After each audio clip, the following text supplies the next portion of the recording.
Hey everyone, I'm Steph Colbourn, founder and CEO of editaudio. Thanks for joining us for another season of On the Road. We've had such a great time meeting so many of you in creative communities across the country. You've told us about everything from your favorite snacks and proudest moments to the lessons you've learned about life and the struggles you've overcome to get where you are today.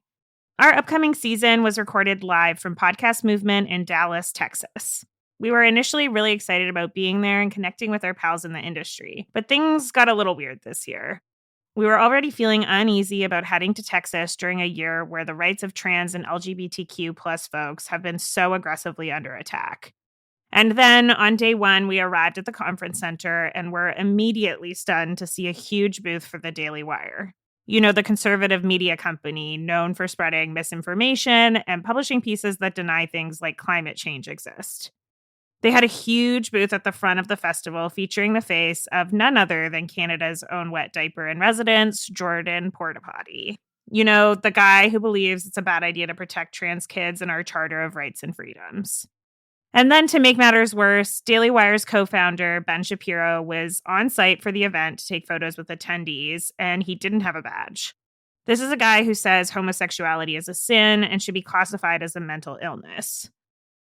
So those vibes were obviously not great, but also beyond this, they sent a clear message about whose interests and safety they were willing to prioritize. Large events can already be super anxiety-inducing in general. Coming in contact with thousands of people while trying to navigate sessions, schedules, constant socialization, it can be a lot. So many people speak about needing a week to recover after attending Podcast Movement just due to the sheer volume of it all. So if you're a person with a marginalized identity, you're likely already hyper aware of your own safety in any public space. Compound that with the recent legislation passed in Texas, and then the event's inclusion of those who are hateful. The experience felt like a direct disregard for safety. And we definitely weren't the only people impacted by this. Our pal Tal, an incredible non-binary podcast producer and the founder of the newsletter Podplanes, which spotlights queer and non-binary audio creators, wrote a piece about their experience on Medium called Inaction is an Action, Moving Forward with Podcast Movement. They described their experience and the subsequent hate they received for speaking out against it. There are constant conversations about making the audio industry more diverse. But what does that mean when spaces where podcasters meet are unsafe? And what does it mean when those who hold power are unwilling to take accountability? Tal puts this front and center when they say, I think it highlights an issue within the podcast industry. Taking the stance of both sides and maintaining a neutral image, more often than not, silences marginalized voices.